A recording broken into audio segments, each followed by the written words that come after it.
अस्सलामुअलैकुम, मेरा नाम मोहम्मद खुरम है और मैं इस वक्त लम्स यूनिवर्सिटी का एक स्टूडेंट हूँ एमबीबीएस में। और मैंने पिछले साल इंटर दिया था पीएमसी का।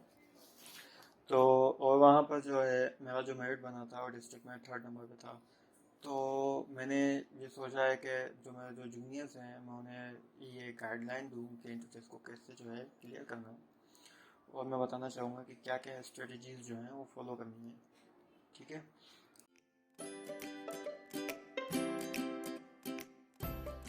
तो यहाँ पर मैंने एक लिस्ट बनाई हुई है पूरी। उसमें मैंने लिखा हुआ है कि जो पीएमसी है, जो आई है, एनटीएस पहले थी, वहाँ पर उसका क्या फ़ायदा है। क्योंकि नुकसान वाली बात तो देखा हमें करनी नहीं है, हमें पूरा अपना 100% पोटेंशियल देना है।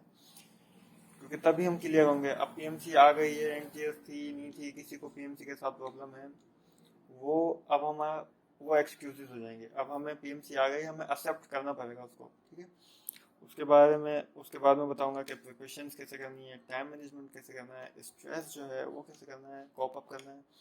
उसके अलावा जो बुक्स जो हमें एक्सरसाइज के लिए वो कैसे फॉलो करनी है। क्योंकि बुक्स में मैंने काफ़ी ज़्यादा देखा है, मुझे जब मैं स्टूडेंट को देखता हूँ मुझे काफ़ी ज़्यादा मतलब जो है अजीब फील होता है कि मतलब क्यों स्टूडेंट्स जो है अपना जो टाइम इन बुक्स पे ज़ाया कर रहे हैं। तो अब मैं क्लियर करना चाहूँगा कि जो पीएमसी आई है, जो उसका जो सिलेबस है वो क्या है। ठीक है। अब हम देखे जाए तो यहाँ पर जो है क्या कहते हैं, जो है सेंट्रलाइज जो है पूरा पूरे मुल्क में, पूरी कंट्री में एक इंटर टेस्ट होगा। ठीक है। अब इसमें सन बोर्ड के भी स्टूडेंट आ गए। हम्म, इसमें कैम्ब्रिज के भी आ गए, इसमें फेडरल के भी आ गए, इसमें पंजाब के भी आ गए। तो ये अब क्या सीन है। काफ़ी जो सन बोर्ड के जो बच्चे हैं उनको सारी कंफ्यूजन रहती है कि हम सन की भी बुक्स पर हैं, उसके बाद हम पंजाब बोर्ड की भी बुक्स पर हैं। ऐसा बिल्कुल भी इशू नहीं है। बेस्ट चीज़ जो है जो हमें यहाँ पर जो करनी है, जो हमें पीएमसी का सिलेबस फॉलो करना है, ना कि बुक्स को फॉलो करनी है। ठीक है। क्योंकि बुक्स छोड़ दें, पीएमसी ने एक जनरल सिलेबस निकाला, पूरी पूरी बुक्स रटने का कोई फ़ायदा नहीं है। हमें जो है सिलेबस फॉलो करना है, क्योंकि यही एक बेहतरीन चीज़ है। हम ना इतना पोटेंशियल और इतना टाइम होता भी नहीं है कि हम पॉलिसन पढ़ें, फिर पंजाब पढ़ें, फिर उसकी पूरी बुक्स याद करें। नहीं, ऐसा नहीं होगा। हमें जो है सिलेबस के साथ चलना है, सिलेबस जो है हमें वो कवर करना है। अब सीन ये है कि मैं कुछ एग्जांपल्स दूंगा, शायद आप लोगों को समझ में आ जाए। जैसे कि फिजिक्स में हम देखते हैं, एक है डिस्प्लेसमेंट और एक है डिस्टेंस। ठीक है। डिस्प्लेसमेंट की अगर हम बात करें तो वो एक वन पॉइंट से अनदर पॉइंट स्ट्रेट लाइन होती है। अगर हम डिस्टेंस की बात करें तो यूं यूं कैसे भी हो सकता है। तो हमारे पास अभी इतना टाइम है नहीं कि हम पहले ये बुक पढ़ें, फिर ये करें, फिर ये करें, यहाँ जाएं, फिर ये वाली बुक पढ़ें। इतना टाइम नहीं है। हमें एक पॉइंट से लेकर दूसरे पॉइंट पे जाना है। इसका क्या क्या करना है। अब एक पॉइंट से दूसरे पॉइंट पे जाना है, क्योंकि नहीं है भाई, इतना टाइम नहीं होता किसी के पास भी। वो बात अलग है कि हम 24-24 घंटे लगे हैं, सोए भी नहीं। तो क्या करना है, पीएमसी का सिलेबस फॉलो करना है। ठीक है। उसमें क्योंकि काफ़ी ज़्यादा बच्चे, काफ़ी मोस्टली बहुत ज़्यादा बच्चे जो सिन बोर्ड के होते हैं ना, वो चीज़ें क्रैम्प करते हैं। मतलब बिल्कुल ऐसे हो जाते हैं कि ये भी पढ़ लिया, ये भी पढ़ लिया। नहीं करना है। देखो, एक तो बताया मैंने वन पॉइंट से सेकंड पॉइंट पर हमें डिफाइंड रहना है कि हमें इसी पाथ पे चलना है और हमें इसी पाथ पे तैयारी करनी है। दूसरी बात जो है, बच्चे बोल रहे होते हैं कि हमने ये भी पढ़ लिया, हमने ये भी बुक पढ़ ली। भाई नहीं है फ़ायदा। देखो, क्योंकि फ़ायदा इस वजह से नहीं है क्योंकि वो चीज़ें पढ़नी है जो इंट्री टेस्ट में आनी है। अलग चीज़ों का पढ़ने का नॉलेज तो हमारी इंक्रीज हो रही है, पर हमें इंट्री टेस्ट में कोई फ़ायदा नहीं देगा। भाई अभी तुम हो जाओ बिल्कुल मतलबी, बस हमें कुछ और दूसरी नॉलेज ऐसी की तैसी, उसका कोई फ़ायदा नहीं है। दूसरी नॉलेज हमें चाहिए नहीं। अभी हमें इन 2-3 महीने में सिर्फ यही चाहिए, जो इंट्री टेस्ट है हमें वही आनी चाहिए। तो मैं ये बता रहा था कि जो इंट्री टेस्ट का जो टाइम होता है वो भी डिफाइंड होता है, तो हमें तैयारी भी डिफाइंड ही करनी है। हमें अपने साथ कैंसर नहीं करना है भाई। हमें ये नहीं ये याद कर लिया, ये कर लिया, कुछ भी नहीं। पीएमसी ने सिलेबस दिया हुआ है, डिफाइंड है, एक पाथवे दिया हुआ है हमें उसी पाथवे पे चलना है। फजूल में जो है हमें कैंसर नहीं करना है खुद का। क्योंकि अब अगर हम देखा जाए एम्ब्रियोनिक लाइफ की अगर हम बात करें ना, वहाँ पे माइटोसिस होती है। पर सिर्फ माइटोसिस होना तो पता नहीं क्या ही हो जाए। उसमें एपोप्टोसिस भी हो रही थी, हमारे फिंगर्स में जो वेब्स होते हैं वो खत्म हो जाते हैं। एपोप्टोसिस लाजमी है क्योंकि डिफाइन करना है हमें, एक पूरा शेप देती है एपोप्टोसिस। तो हमें यहाँ पे भी अपने साथ यही करना है, यानी कि ये चीज़ कर ली, जो नॉलेज नहीं है, जो काम की नहीं है, उसको अभी के लिए डिस्कार्ड कर दी जाए। ठीक है,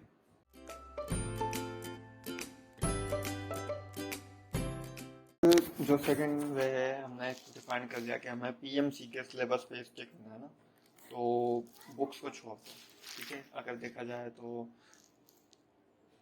जो है हमें जो है सिर्फ बुक्स फॉलो नहीं करनी है, हमें पीएमसी का सिलेबस फॉलो करना है क्योंकि उन्होंने दे दिया है, और एमसीक्यूज भी वो मोस्टली उसी में से निकालेंगे। ठीक है, अब बात करते हैं हम बेसिकली तैयारी करनी कैसे। क्रैम्प नहीं करना है चीज़ों को, रटा नहीं मारना है यहाँ पे। रटा मारने के भी बड़े नुकसान आते हैं, भूल जाते हैं, डिप्रेशन में चल जाते हैं, स्ट्रेस आ गया, वही याद नहीं हुई चीज़ें, क्या करें। हमें जो है प्रिपरेशन में रटा नहीं मारना है, हमें चीज़ों को अंडरस्टैंड करना है, डिफाइंड। फर्स्ट थिंग हो गई कि हमें सिलेबस पे डिफाइंड रहना है, हमें प्रैक्टिस भी डिफाइंड करनी है। दूसरी बात क्या हो गई कि दूसरा पार्ट हो गया कि हमें जो चीज़ें पढ़नी है, जो हमें तैयारी करनी है, हमें क्रैम्प नहीं करना है, हमें जो है अंडरस्टैंडिंग क्रिएट करनी है, सिलेबस में इंटीग्रेशन करनी है। ठीक है, अब कैसे करनी है, जो भी हम चीज़ पढ़ रहे हैं या समझ रहे हैं, जो भी हम फिजिक्स हो गया, बायोलॉजी हो गया, केमिस्ट्री हो गया, हमें पता होना चाहिए कि इसका मकसद क्या है, इसका लिंक क्या है, इसका रियल लाइफ में जो है वो क्या चीज़ है, हमें वो चीज़ें देखनी है यहाँ पर। हमें ये नहीं कि हम बस याद कर लिया, हमें कुछ पता नहीं उसके बारे में, हमें चीज़ों को समझना है। जब हम चीज़ों को समझेंगे तभी तो हम उसको अच्छे तरीके से सॉल्व कर पाएंगे। तो प्रिपरेशन यही है कि जब हम चीज़ों को देखो समझ लिया हमने, ठीक है, अब फिर जब हम चीज़ों को समझ के पढ़ेंगे तो हमें पता चलेगा कि यार ये जो हम टॉपिक पढ़ रहे हैं ये इस किताब में कम लिखा हुआ है, इसमें कुछ और होना चाहिए, इसमें कुछ और चीज़ की कमी है जो इस बुक में नहीं लिखा हुआ। अब एक चीज़ है, हमने वो चीज़ें करी क्रैम्प पे, ठीक है, हमने उसे बस रटा मारा है, हमें पता ही नहीं चलेगा कि यार इसमें क्या ज़रूरत है, इसमें क्या किस चीज़ की कमी है। अच्छी टेक्निक यही है कि सनबोर्ड की बुक रखो सामने, ठीक है, पंजाब की भी रखो, फेडरल की भी रखो, ठीक है, फिर उसके बाद पीएमसी का सिलेबस खोलो, पीएमसी के सिलेबस में जो टॉपिक्स दिए हैं उनको पढ़ो, ठीक है, और वहाँ पर जो टॉपिक्स लिखे हुए हैं अब तुम्हें पढ़ने में, अब उसमें से देखो कि मैं कौन सी बुक पढ़ने में ज़्यादा फीजेबल हूँ, मुझे कौन सी बुक ज़्यादा समझ आ रही है।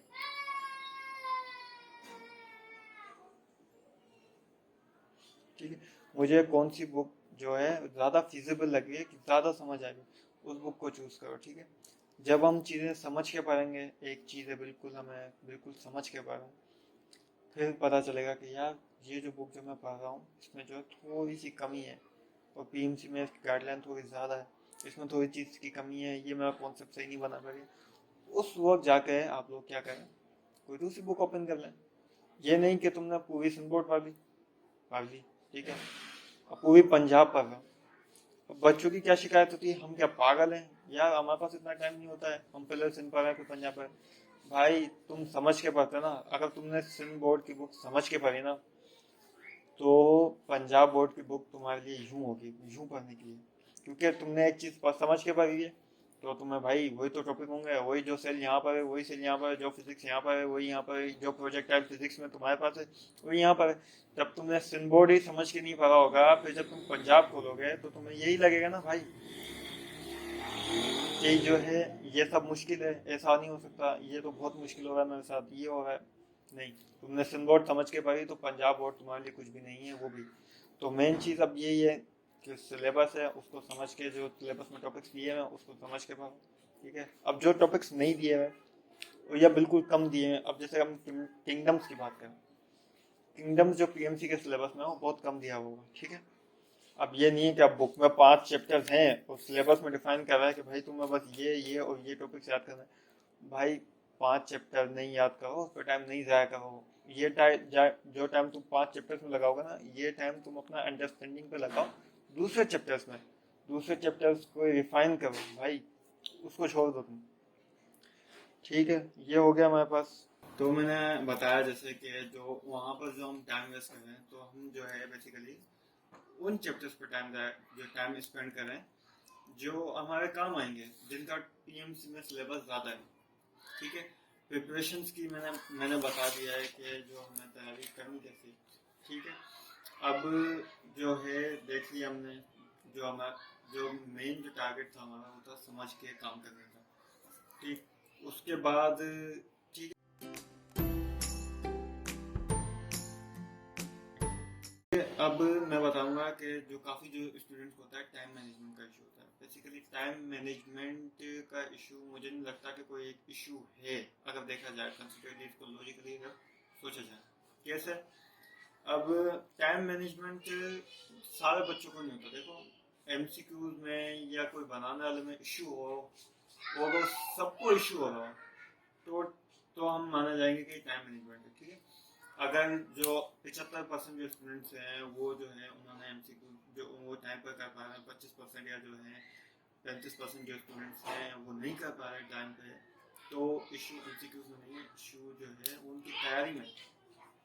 ठीक है, तैयारी में तो अब मैंने बताया कि तैयारी करनी कैसे, समझ के करनी है, इंटीग्रेटेड करनी है, और उसको जो पूरा क्रैम्प नहीं करना है, बिल्कुल सर पे बोझ नहीं रखना है। ठीक है, तो अब देखा जाए कि अब टाइम मैनेजमेंट, ठीक है, हमें पता चल गया कि जो है हमारे यहाँ पे जो है इस टॉपिक में टाइम मैनेजमेंट भी इशू ऐसा होता है कि कुछ टॉपिक्स ऐसे होते हैं एमसीक्यूज में जिसमें हमारा टाइम ज़्यादा लगा होता है। तो हमें करना क्या है, पहले बात तो हमें करना है, देखना है कि एमसीक्यू सोल्व करना है। हमें पता होता है जब हम एमसीक्यू सोल्व करते हैं तो हमें किस टॉपिक में सबसे ज़्यादा टाइम लगा। ठीक है, अब हमें पता चल गया कि ये वाला टॉपिक एमसीक्यू था, इसमें मुझे टाइम लग रहा है वाकई में, तो हमें उस टॉपिक को कंप्लीट करना, उस टॉपिक को टाइम देना है, फिर हमें वापस कोशिश करनी है। तो इंशाल्लाह मुझे नहीं लगता कि फिर उस टाइम मैनेजमेंट का ऐसा कोई इश्यू होगा। और मैं बताता चलूँ ना, जब मैं इंटर टेस्ट गया था मैंने आधा घंटा पहले ही इंटर टेस्ट टाइम से पहले सोल्व कर लिया था। तो मुझे नहीं लगता कि अब इतना कोई इशू होना चाहिए। अगर हम सब कुछ समझ के चल रहे हैं, हमारा डिफाइंड सिलेबस है, और हमने फजूल की कोई चीज़ें याद नहीं करी हैं, तो टाइम का इशू ऐसा होगा नहीं। ठीक है, अब तैयारी भी हो गई, ठीक है, हमने समझ के भी पढ़ लिया। ठीक है,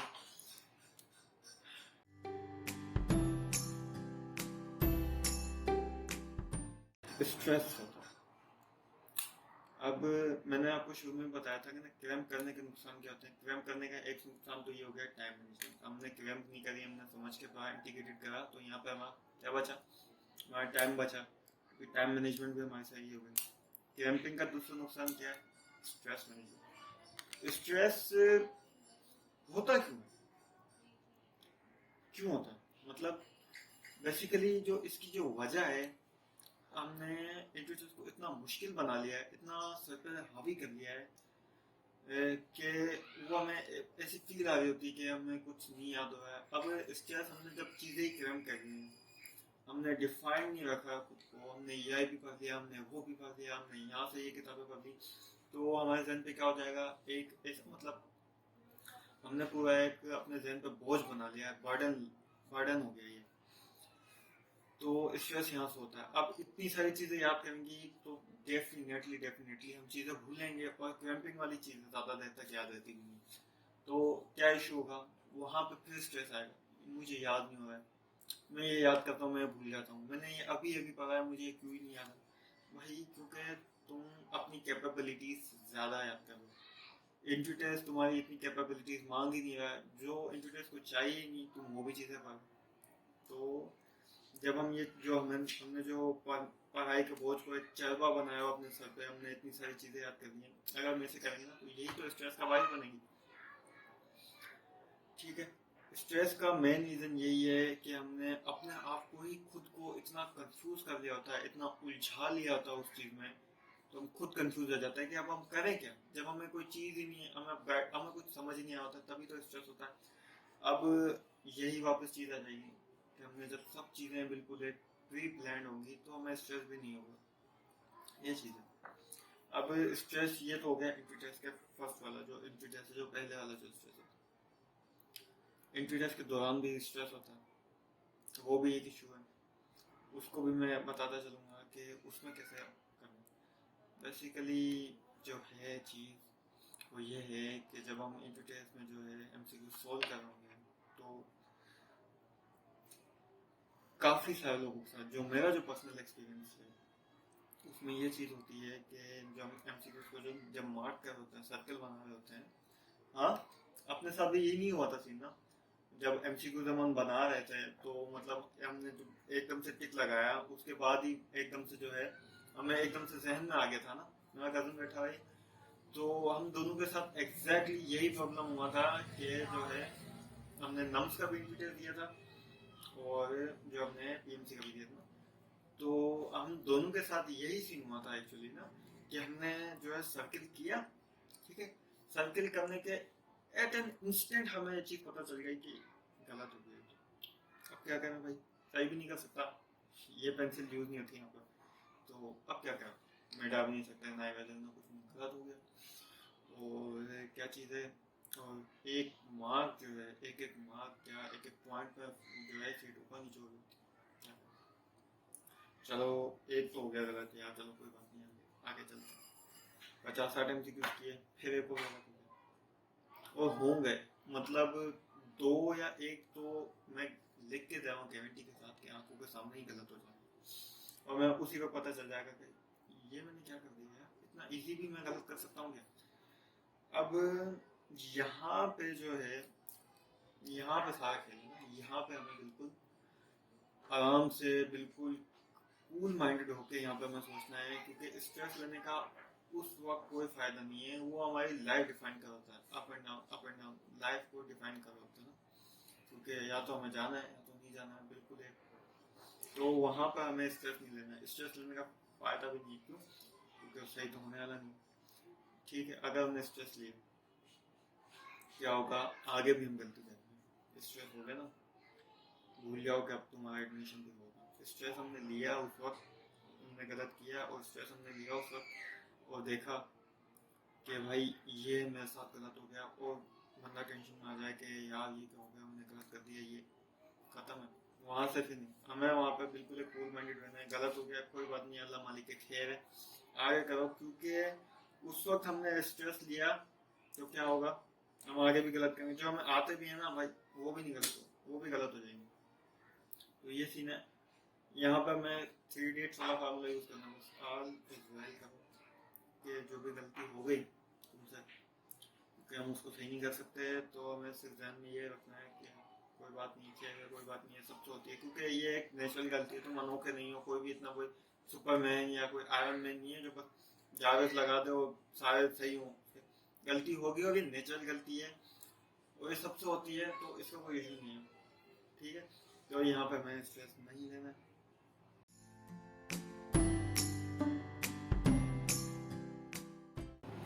उसके बाद हम बात करें कि वाकई ही अगर तुम सीरियस हो अपने इंटरेस्ट के हवाले से, तो नम्स का जो इंटरेस्ट है वो लाजमी देना, वो पीएमसी का इंटरेस्ट ऑलमोस्ट पहले ही होता है।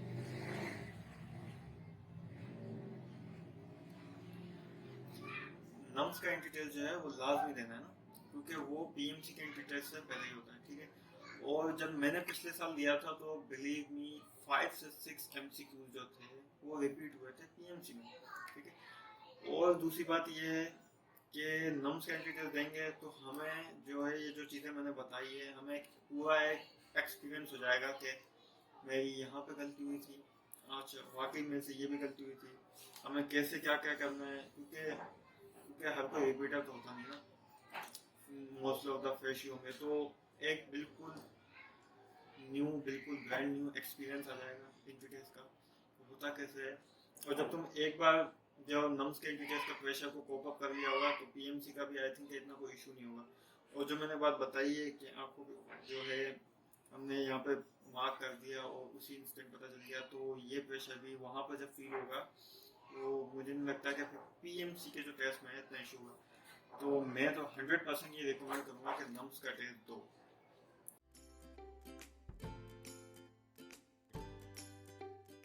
ठीक है, अब बात आ जाती है लास्ट पॉइंट पे, बुक्स। प्रैक्टिस के लिए बुक्स मुझे हैरानी होती है कि मैं बेसिकली जो मेरा जो ओरिजिन था, मैंने ओ लेवल्स किया था, उसके बाद ए लेवल्स किया था।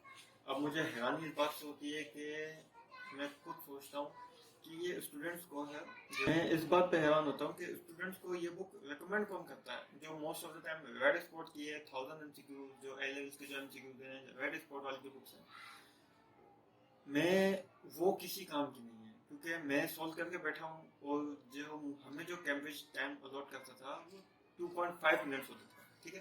तो पीएमसी 200 एमसीक्यूज होते हैं, पिछली बार तो 200 थे, और उसमें 150 मिनट्स होते हैं, तो वहां पर तो हमें सेकंड में टाइम दिया होता है, और तो रेड स्पॉट का जो लेवल जो होता है एमसीक्यूज का वो ऑलमोस्ट ये होता है इतना, और अगर हम पीएमसी के एमसीक्यूज की बात करें तो वो यहाँ पर है। तो मैं बोलता हूँ कि मैं आपको यही बताना चाहूँगा कि वो प्लीज़ ना करें, क्योंकि मैं ओ लेवल्स में ए लेवल्स में बहुत कर चुका हूँ, वो उन एमसीक्यूज का एंट्री टेस्ट से कोई लेना देना नहीं है, प्लीज़ उसको ना फॉलो करें रेड स्पॉट, क्योंकि वो अलग ही लेवल के हैं, वो अलग ही अंडरस्टैंडिंग के क्वेश्चन हैं जो कि पीएमसी में कभी आने भी नहीं है।